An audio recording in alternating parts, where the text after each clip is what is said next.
Our business needs professionals. Where are the lobbyists? Just like a military general in a war, today's business leaders need intelligence and experience in order to deploy the Army's resources in such a way as to maximize the prospects of victory. For a CEO to try to make his or her case to the government unassisted is like trying to do your own brain surgery. You can try, but it is not recommended. Think of the lobbying team as your intelligence branch, or G2 in military slang. Large corporations have their own in-house lobbying team in their public relations, PR, or government affairs division. The larger the corporation, the more specialized that team may be. Some specialize in state and local lobbying and others may specialize in federal lobbying, and the company, if it has concerns with the federal government, may have its own office in Washington, D.C., or lobbying firms it has on retainer. What do these lobbyists do? There are specialized roles that lobbyists have developed over the decades. One of the most important roles is that of watchdog. Lobbyists who are assigned to specific sites in government watch for potential problems that may emerge that may impact, negatively or positively, their employer. Not the most exciting job, day in and day out, but just like a nation's spy in a neutral country, the information they find can make the difference between being ready to deal with a threat or opportunity and being surprised and perhaps suffering defeat. Around Congress or a state legislature, these watchdogs attend committee meetings and political party discussions and listen and follow up on bits of information.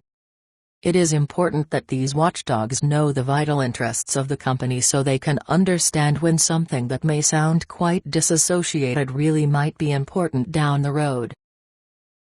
A second and very frequent type of lobbyist role is that of contact man. Someone who knows key people in government and other interest groups and is able to identify who to talk to about a certain type of issue at this particular moment of the public policy process. From the viewpoint of major law and lobbying firms, these lobbyists are often called rainmakers because of the big money clients they are expected to bring into the firm. Many contact lobbyists are high-level former officials in government. Some are former senators and House members, whereas others have worked in the executive branch offices of the president or governors. The biggest names in this category can demand and get salaries that run well over $1 million a year. Their real value lies in the unique access they retain to communicate a client's interests and concerns directly to the people in the government who have the power to accomplish policy objectives. The policy process is filled with veto points and roadblocks that can affect a policy or a piece of legislation.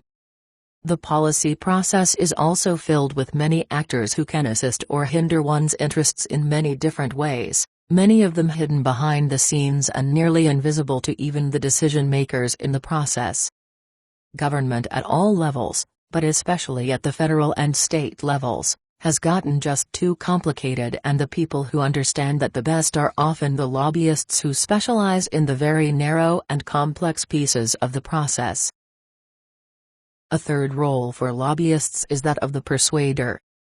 Persuaders are the lobbyists we think of when we think of them in the popular mass media, the ones with the $1,000 suits and the Gucci shoes. These are the lobbyists out front in the policy battles. They go from office to office. They shepherd people from the home districts back to the state capitals and Congress. They are the ones sitting up in the balcony on the last night of the session hoping that the bills they support are on the calendar and will be heard and voted upon before the session is adjourned. They are the experts on the members of a legislature or Congress and their staff.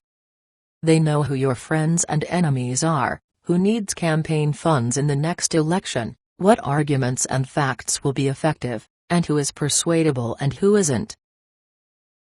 Other lobbyists are specialists in certain parts of modern lobbying campaigns. Some specialize in grassroots campaign organization, where the lobbyist attempts to create pressure on political decision-makers by getting people in their districts or home states to make demands on these decision-makers to support certain policies or issues. Others organize coalitions of several or many interest groups or corporations to join together on a specific issue campaign. This has become a much more common strategy in recent years and affords the advantage of both economies of scale and specializations of access. 5 groups, for example, can contact many more decision-makers in a legislature than just one, but each group will often have very specialized relationships with specific legislators, which facilitate access that one group could never achieve.